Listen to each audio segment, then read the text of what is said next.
This is the second in our Chalk Talk series where our faculty discuss issues that they believe are really important and really timely and compelling.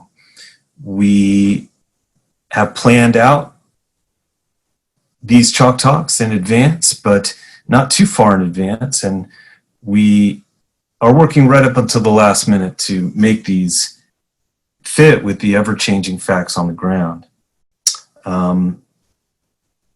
My talk today is called Ownership in Sports 2050. What I will do is begin with some opening remarks.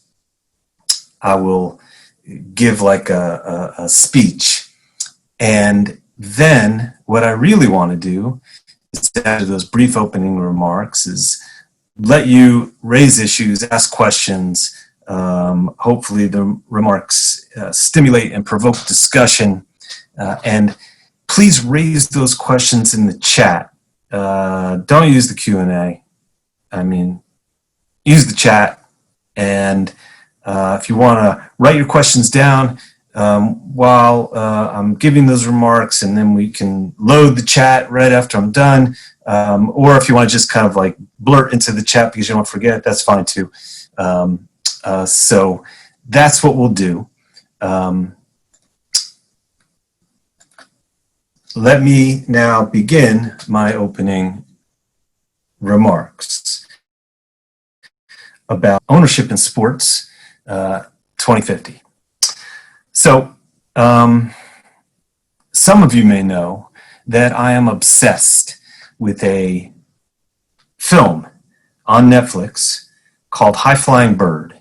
It came out in January 2019. It was directed by Steven Soderbergh, who is a director many of you may know, and he's an acclaimed and super successful Hollywood director. It was written, or most of the screenplay credit is given to Terrell Alvin McCraney, who also wrote Moonlight, who also wrote Choir Boys, which he won an Oscar for Moonlight. And Moonlight won an Oscar, and then he won a Tony for Choir Boys. But this film really is the brainchild. It originated, it was co-written, it was guided by Andre Holland, who's the star of the film. You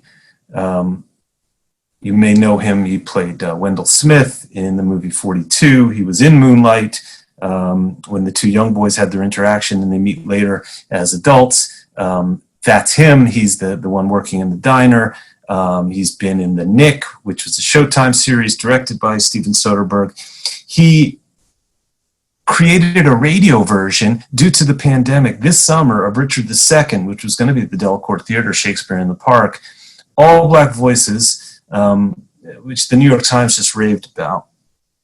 And he has become my friend because I told him how much I love this film, and we've been talking about it ever since. And to summarize the film in like a sentence, the film presents a fictional NBA lockout. And Andre Holland plays an agent who, in the middle of the lockout, stages a one-on-one tournament between two star players, which is YouTubed and then shared and goes insanely viral. And it begins to scare the NBA owners that maybe, just maybe, the players are onto something that threatens the entire structure of NBA ownership. In other words, the film asks, what if? What if there was another way? What if there was another way to own professional basketball? And I don't have to tell you, but we are in a what-if moment for everything. COVID has laid bare all the difficulties that perhaps have been neglected or not talked about enough in our society. It has laid bare the yawning wealth disparity, the difference between the haves and the have-nots, and how quickly someone can lose everything in this economy. It has laid bare this wealth disparity and its disproportionate impact on people of color, race, in America. Unfortunately, instigated by the public murder by law enforcement of George Floyd, but there were more before that, and there have been more since. And race in America, well, fundamentally, is about ownership. And I'm talking about the African American experience. First, it was ownership of their bodies, then ownership of their civil rights, then economic empowerment, ownership, economic self-determination, ownership of business. And all three of those still are unresolved. And so many people in this incredible time are asking, well, what if things were different? What if the institutions in our society were run differently or didn't exist at all, or different kinds of institutions serve different kinds of purposes? People are reimagining our society, and they are reimagining ownership of the institutions. And so, why not reimagine sports ownership? Well, even before the pandemic, it was happening, wasn't it? 10 years ago, LeBron James began questioning ownership in professional sports when he did the decision, when he said he was taking his talents to where he wanted to go with a group of friends that he'd already talked about going there with, saying, listen, this is up to me. I'll tell you when, I'll tell you how. And his current teammate, Anthony Davis, years later thought that was a good idea. And he said, you know what, I'm on a team in New Orleans, but I don't like it. And he said, well, you're under contract. That's the way it works. He said, I don't care. He said, I'm in charge. I want to leave now. Who has the power? LeBron and Kevin Durant both are two examples of athletes who started their own companies with expressed intention to own the institutions, media, franchises, leagues.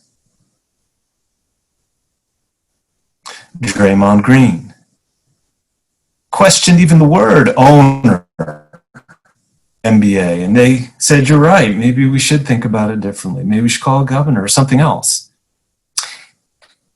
And just 2 weeks ago, the Milwaukee Bucks said, we're going to hold the whole thing up. We're not coming out tonight. And you've had a very interesting back and forth between the ownership, de facto, de jure, of the National Basketball Association, perhaps forging a new way to look at it. It's not just the NBA. The NCAA has been under siege. This whole idea of billions of dollars in revenue being generated, but the athletes not getting any of it. Or controlling who says the athletes can get some of it by saying, here's a kind of agent that's okay, but here's one that's not. The Rich Paul rule. It didn't make sense, and Rich Paul made sure it didn't happen. Look at the Olympics. The IOC Rule 40, which says who can make money during and inside the Olympics. The athletes say they'd like to control that more. The IOC says we'll control all of it. There have been challenges. I think it is far from a settled question. And just recently, just in April and March, when COVID froze all of our professional leagues all around the world, the Premier League, the most economically, financially successful league, soccer league in the world, had a moment, very public moment, where the players and the owners really showed that this was about who gets to say, who shares the losses, and how. Ownership is up for debate. But in the United States, in North America, to focus on that for a minute, when we talk about ownership, it does return to race. And 3 years ago, 3.5 years ago, Colin Kaepernick made that abundantly clear. Because professional sports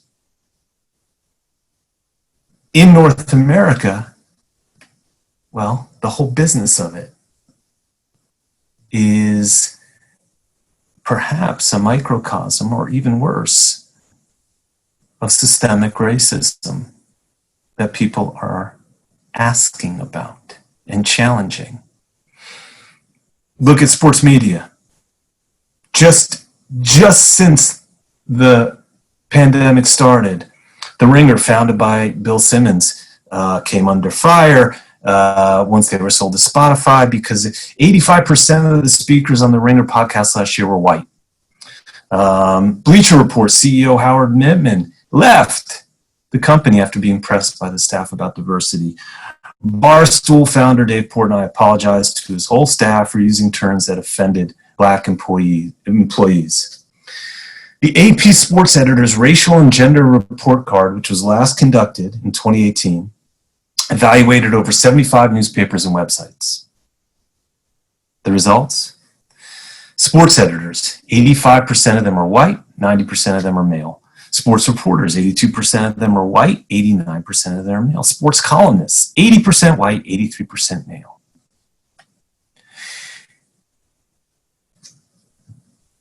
Then Richard Lapchick, who does his race report card out of the Institute for Diversity and Ethics in South Florida, looked at the athletes. Who are they covering? Well, in the NBA, it's 82% Black. In the NFL, it's 73% people of color. In Major League Baseball, it's a lot wider. It's only 41% people of color. MLS, 62%. The WNBA is 87% people of color. And ownership of the teams in these leagues, it's 99% male, white.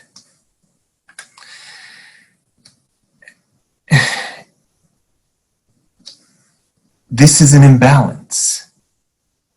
This is an obvious imbalance. How can it be that so many of the people making money and so many people in leadership in the business of sports are white? And an average of 70% of the athletes are Black.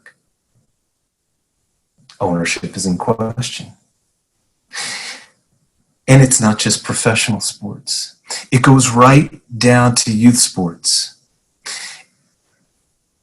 It is a crazy thing to note that over the last 10 years, as professional sports has increased in value, increased in the amount of media space, increased in the amount of cultural relevance, participation in youth sports has gone in the opposite direction. I want you to understand that. The average NBA franchise over the past 10 years, their valuation has grown 476%. MLB, 262%. NHL, 192%. NFL teams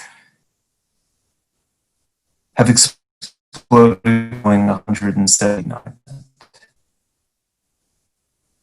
And people say, well, I read about youth sports, $1 billion in revenue. That's bigger. It's true. But less kids are playing. Who's paying the bill for youth sports? It's the kids that can afford it. There's less opportunity. All these travel teams, all this equipment, all these fields, all these big tournaments, they're being funded by the parents who can afford it, which is a small percentage of the young people.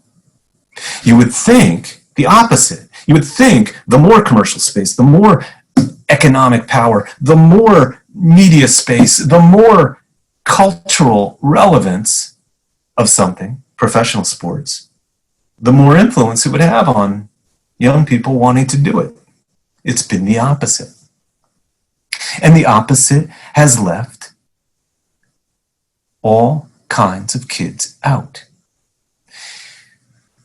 And what we know is that the government is not making up the difference. What am I talking about? I'm talking about phys ed in schools, physical education. Every single city in the country has a mandate of 100% participation at a certain minimum level of hours in phys ed. And every single city and every single state fails their legal requirement every single year. There's a group called LA84, and they said a few years ago, physical education is a social justice issue. I've been saying it too for anyone who's taken my intro class for the past 10 years. It is a social justice issue. Because when you don't make physical education and wellness, understanding your body of value to young people, a national value, if they're not exposed to it at all, if only the kids who can afford it are the kids who play it, then what you get is a group that can't afford it, who don't understand physical education, who don't understand or haven't had the opportunity to access wellness.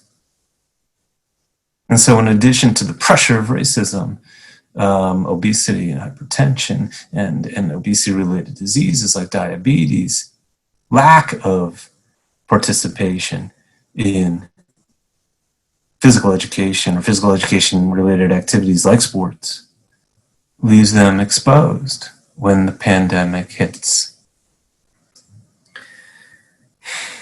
It's a social justice issue, sports.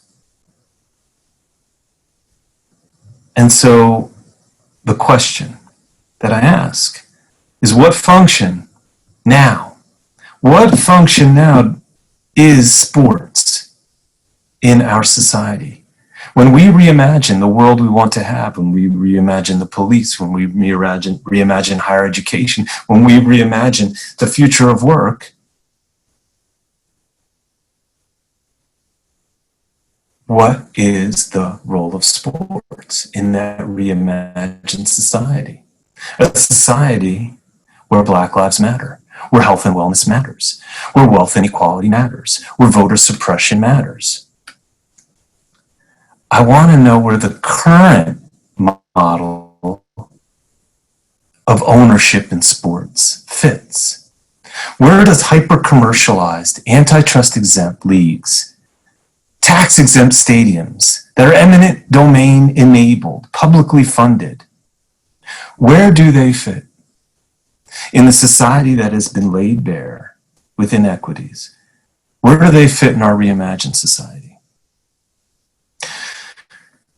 What would be the logic or equity that the number one media property, what was it? Something like 47 out of the 50 number one shows are not just sports, but NFL.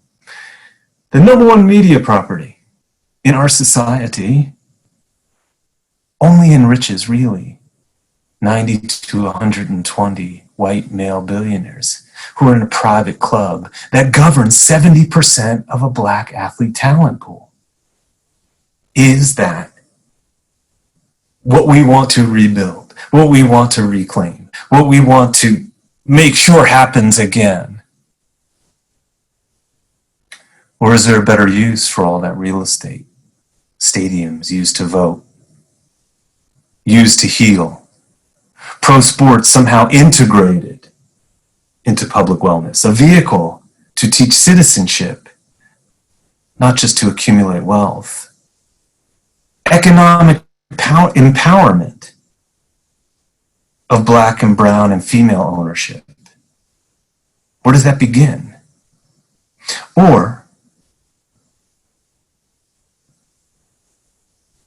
should anyone be owning sports at all? To me, these are very big questions. And if there was ever a time to just say, what if?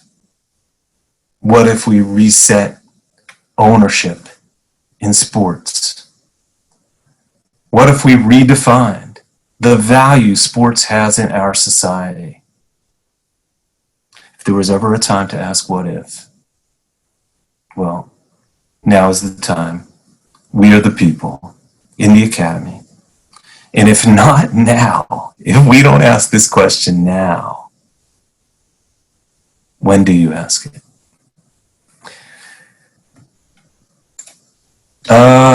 That's all I got. I'm happy to take questions in the chat. So please load it up.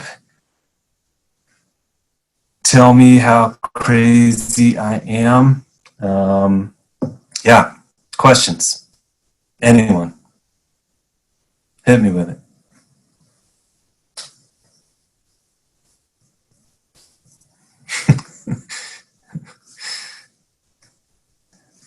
There's only 23 people. I'll take 3 questions from every person.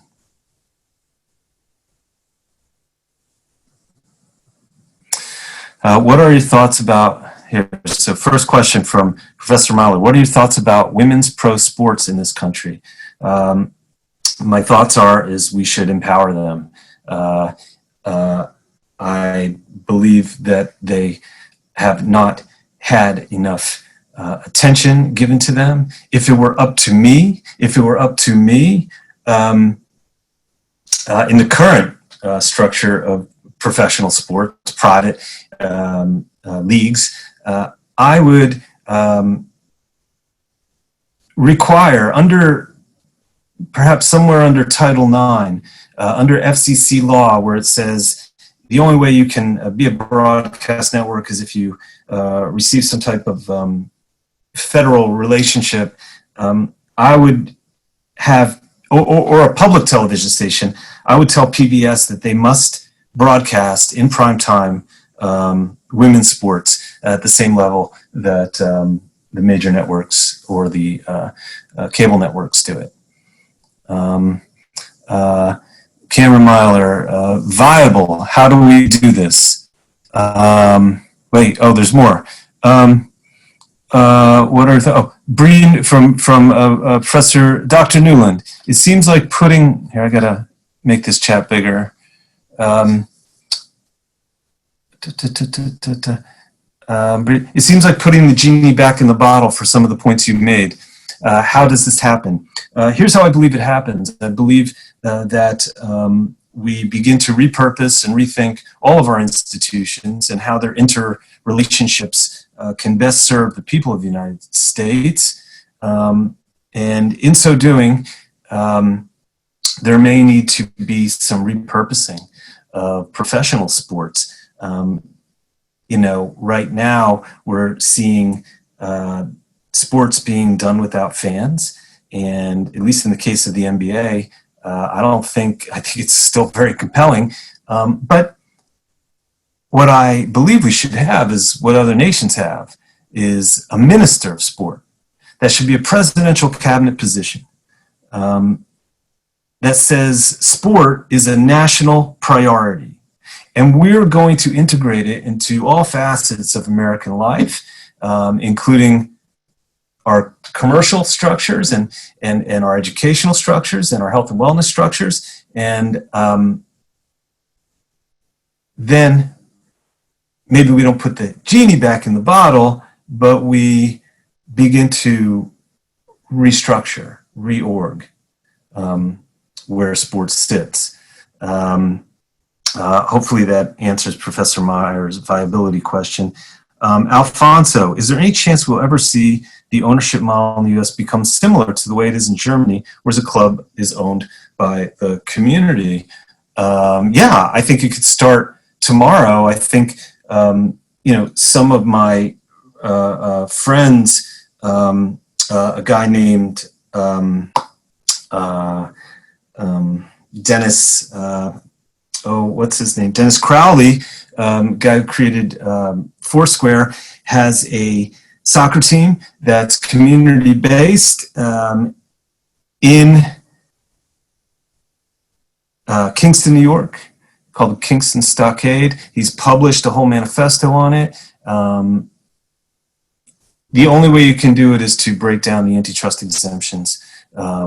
Again, some are legal, some are de facto of the current leagues, and you will make room for a different kind of anybody can buy in system, grassroots system. But advertisers buy in. I believe advertisers will never stop buying in to sports that come through any type of media channel. And by the way, the whole way that corporations now make money off of sports is also going to be and is being rethought as we begin to get better at measuring really where sports consumers are and what they're doing. The Nielsen rating is limited. It's still, television is the leader, but because they're detecting it so much. So I think advertisers will follow the consumers once you can show them where the consumers are. And we're getting better at that. And watch all the new media platforms. Watch Facebook and Amazon and Twitter jump in. Watch new platforms like Twitch become more and more popular.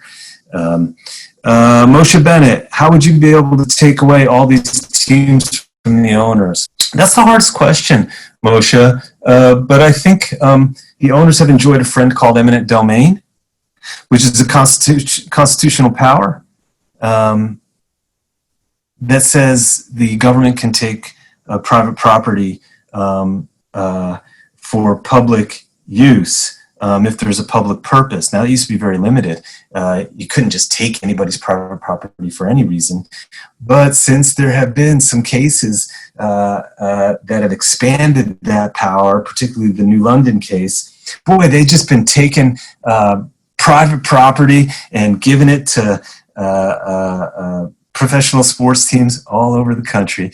And they certainly have been doing it since the time of Walter O'Malley, who took Chavez Ravine from the Mexican Angelino community, dragging them out kicking and screaming, just so he could build Dodger Stadium in Chavez Ravine, because it's a really good spot.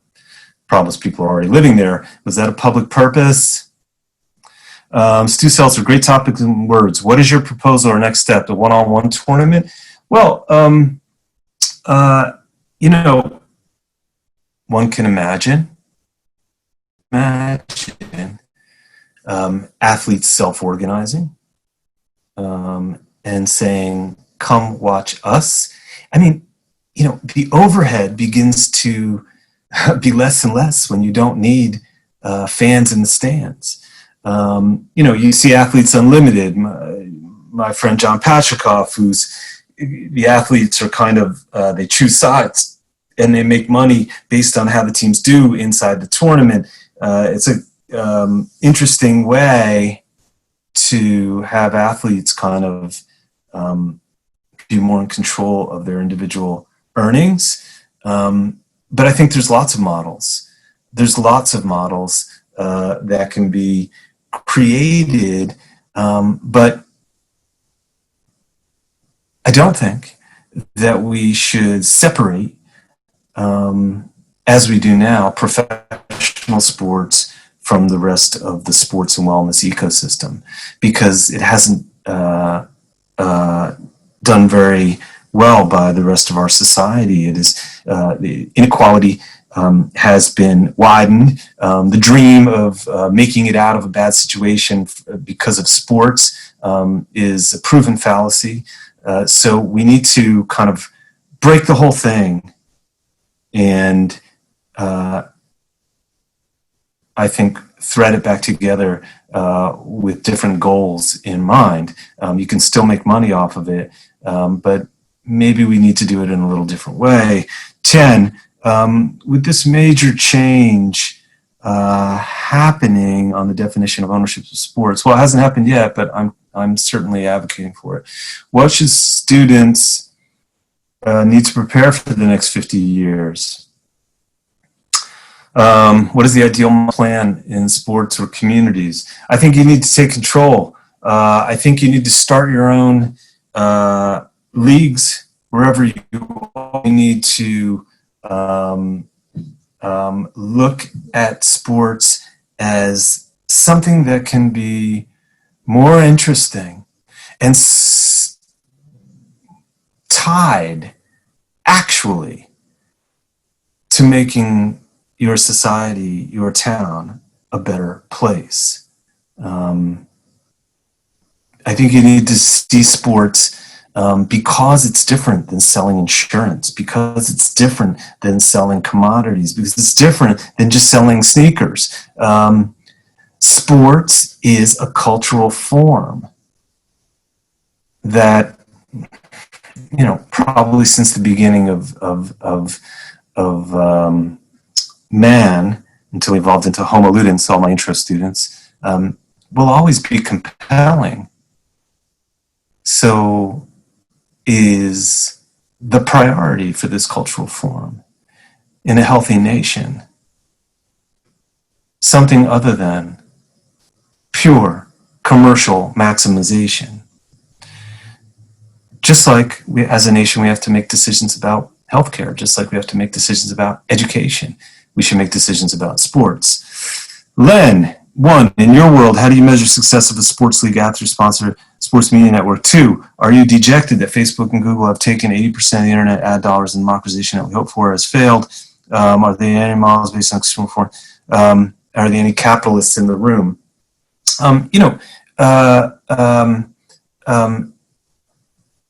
Right now, I measure the success of a league by the way it measures its own success, which is valuation increase for its owners. That's the job of the leagues. That's the job of the commissioner of the leagues, who is hired by the owners. Whenever you hear league, think owners. The league does not move without the owners letting it move or letting it make a decision. The success of an athlete or a sports media network, or all of these, the structure currently is all about making money. And when you talk about Facebook and Google and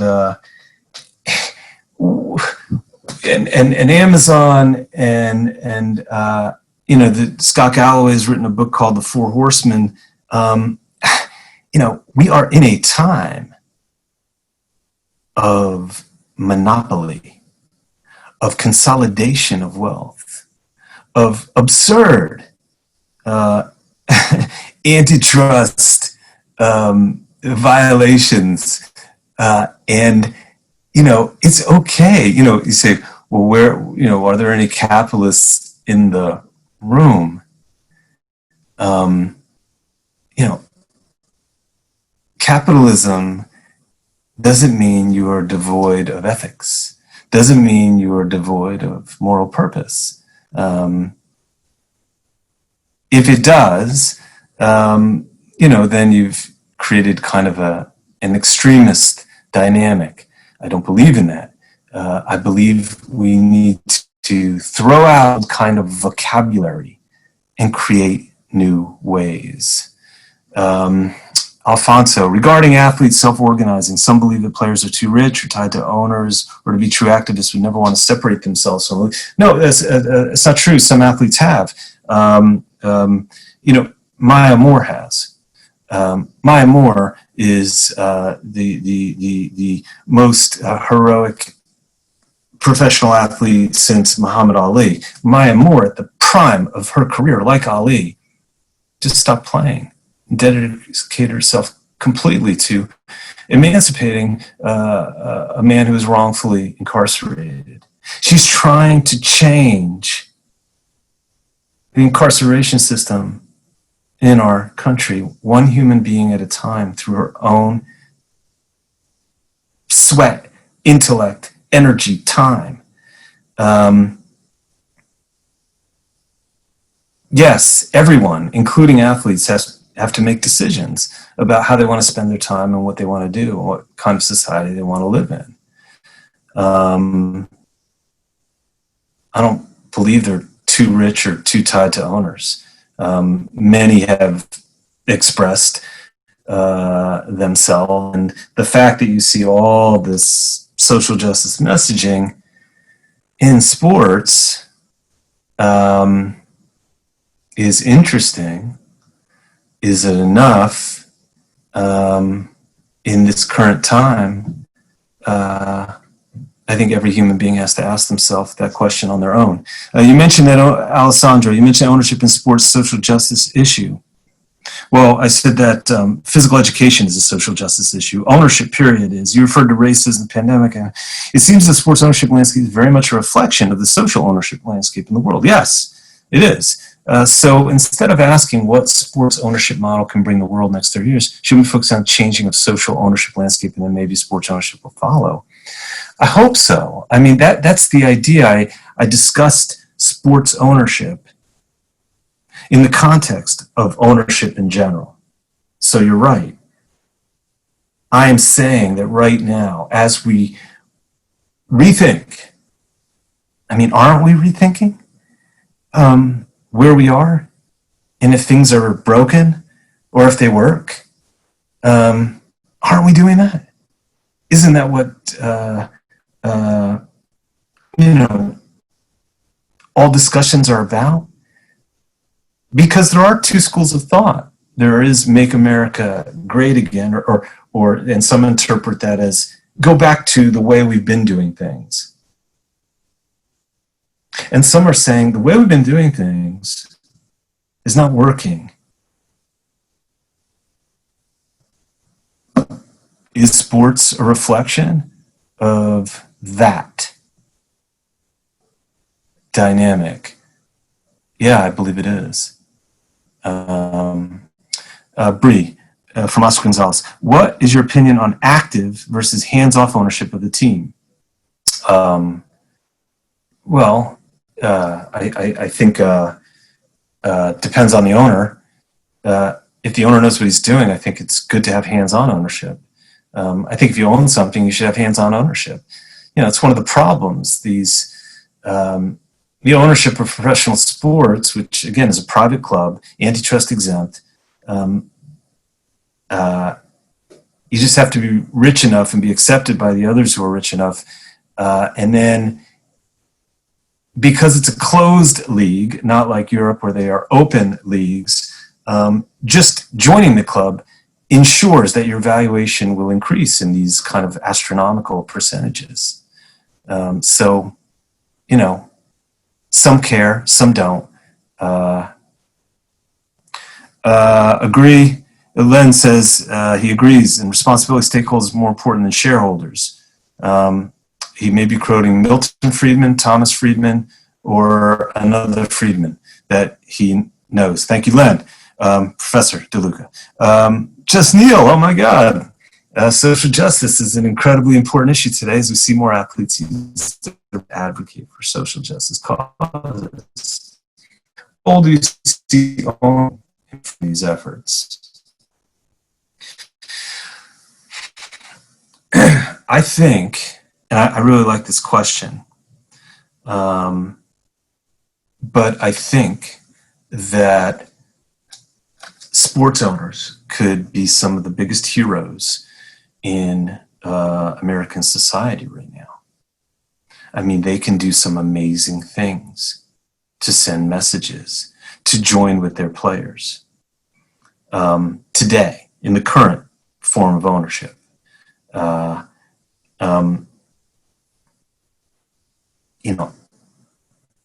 it's interesting, league to league. Again, to quote Scott Galloway, he says, Republican billionaires buy sports teams, Democrat billionaires buy newspapers.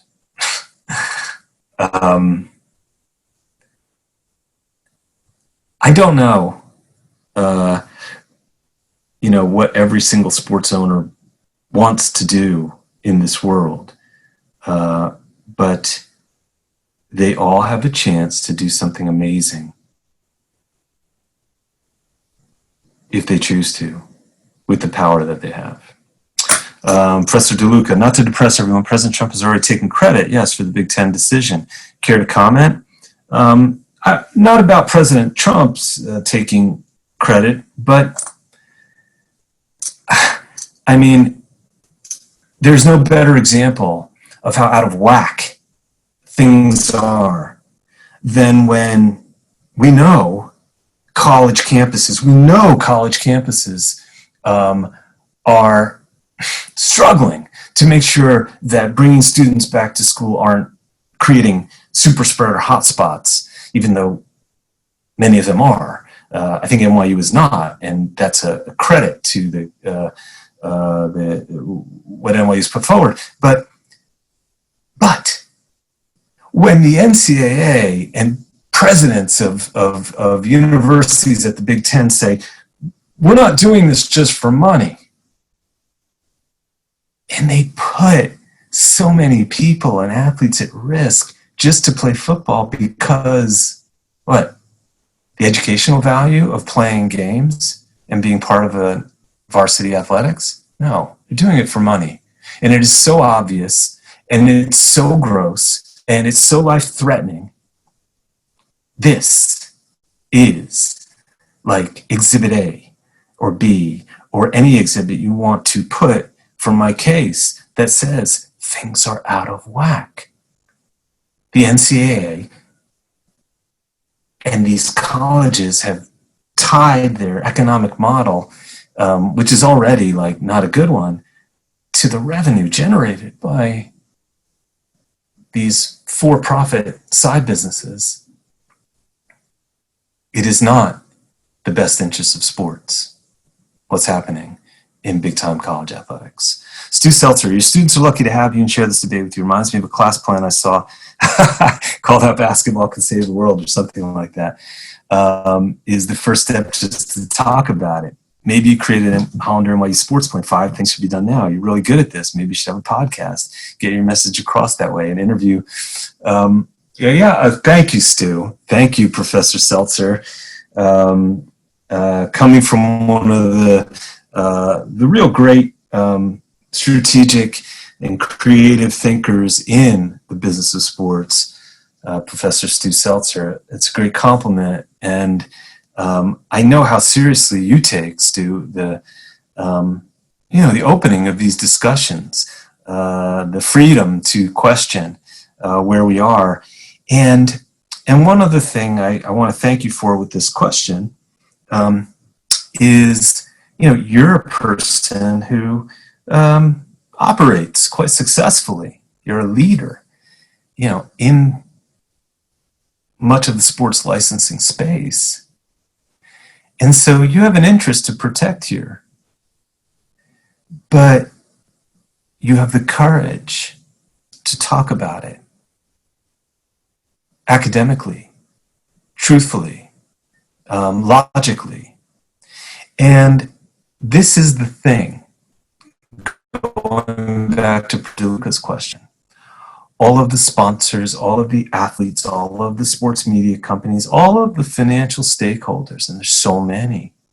I just went over all the different kinds of jobs you could have and careers and business verticals you can have in the business of sports last night with my intro class. But what the Big Ten did and what many other leagues have done in this time has been acting out of fear. They're arguing out of fear.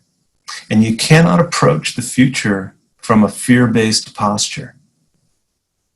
Things are going to change. My God, we're in a 100-year pandemic. Like, it's already happening. The economic reckoning, the racial reckoning. It's happening. And it's reverberating through all of our worlds. So, as scary as it is, and it is scary, my livelihood is tied to the business of sports, right? I'm a professor in a sports management program. And I'm not saying that there will not be a business of sports. I'm just saying it ought to be different. It can do more than it is now.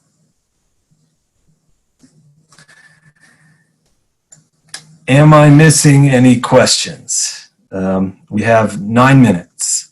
I want to be respectful of everyone's time, and I thank everyone who's still listening to me babble on. And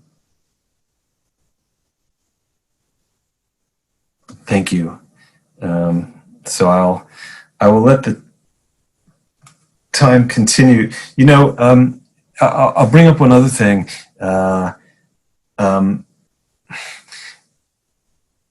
You know, capitalism and the social unrest. You know, I had someone I know who is in another school at NYU in this area, and they were talking about kind of something that is cropping up in sports and social justice called racial capitalism, where sports organizations and corporations are seeing the economic benefit of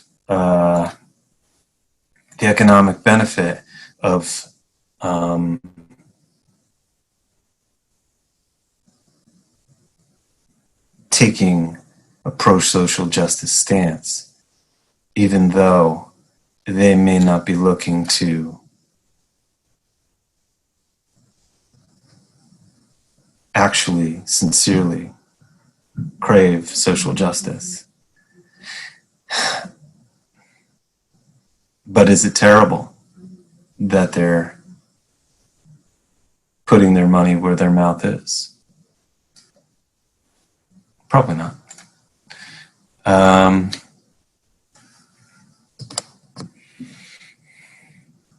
We got time for a few more questions. Please put your questions in the chat. Please attack me. Tell me the awful things I've said and make me apologize. Make me apologize. You know, the real crime is youth sports. It really is. In all this, I can even handle. I have no problem with 476% average increase in valuation, but I have a problem when the message that reverberates down to kids is that sports is not a life learning cultural form. The value in sports, the message they're getting is be good at it or don't play it. And somehow it needs to lead to like wealth and status.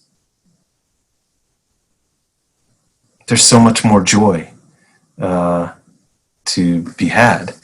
I think some of the stuff you touched from Dr. Newland, you touched on today about youth sports, I'll be talking about next week. Oh, good.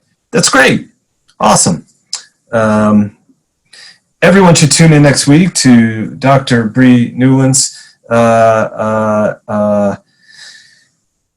on youth sports. She has a guest from the Aspen Institute, and they've got all kinds of ideas on what to do about youth sports and about making play, essential in the lives of everyone, especially children. So it becomes something they do the rest of their life, not just because there's professional sports, not just because I can make money from it, not just because we win. There is great dignity in failure in sports. Someone must lose. Sports is as much about failure as it is about winning. Valuations from Professor Abrams. Valuations of most professional sports don't pencil out. Leagues need to create pathways for players as they retire to have an option to pursue ownership across the league. Yes, Professor Abrams is right, and that's why this is what they're saying. This is what LeBron James is saying. This is what Kevin Durant is saying. They want to own this stuff because they've been on the receiving end of the whole system. And I think Professor Abrams is absolutely right. The way to get there,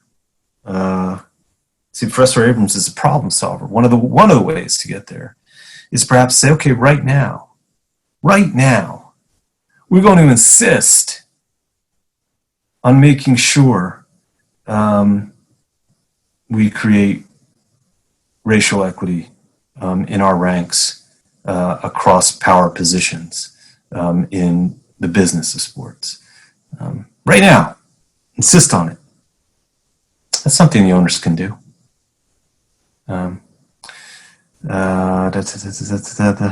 This needs to be a part of the agenda of each league, just as survival W is important. Yeah, so, that is such a huge point. Thank you, Professor Abrams. And I'll, a lot of people like to look at the WNBA and say they're not making money. They're not, financially the right kind of bet. They haven't done as well as they should. I can tell you 100 things I'd like to do with the WNBA, and I wish it could have been done or should have been done. But what Professor Abrams has just raised is the fact that the league owners decided with the commissioner at that time, David Stern, that, you know what? We are going to create a women's league. It is important to our male league that we take responsibility and shoulder a women's league right now when it doesn't exist in any other league, and it still doesn't. Not in any substantial way. The NBA for over 20 years, at great cost to them, has given so many young girls a vision of all different kinds of normalized behavior, athletic bodies. Whether you think it's been a financial success or not, that is socially responsible ownership. It is. Great credit to the NBA for saying, we're going to have a women's league. Thank you for raising that, Professor Abrams. We've got about one more minute. Thank you all so much. Next week, Dr. Bree Newland. If anybody's got a lot of kid in her, it's Dr. Newland, so she knows about youth sports, like at her core. at her core, she found her inner child in Nepal and has brought it back to discuss youth sports, which I believe should be the first thing we talk about in the business of sports. The first thing. The best people should be in youth sports. Do we even need coaches and owners in the professional level? That's all I got. Thank you so much. It's 5:59. I raise these questions because that's my job. I have plans for answers. That would be a next kind of podcast. But thank you all. Chalk Talk. Thank you all for seeing my digital chalk. And I appreciate you spending the time. Paolo, wow, long time, man. Okay, thank you, Dr. Nguyen. I shall bid you all adieu. Be well, take care of each other, stay safe, and be together with loved ones as much as you can.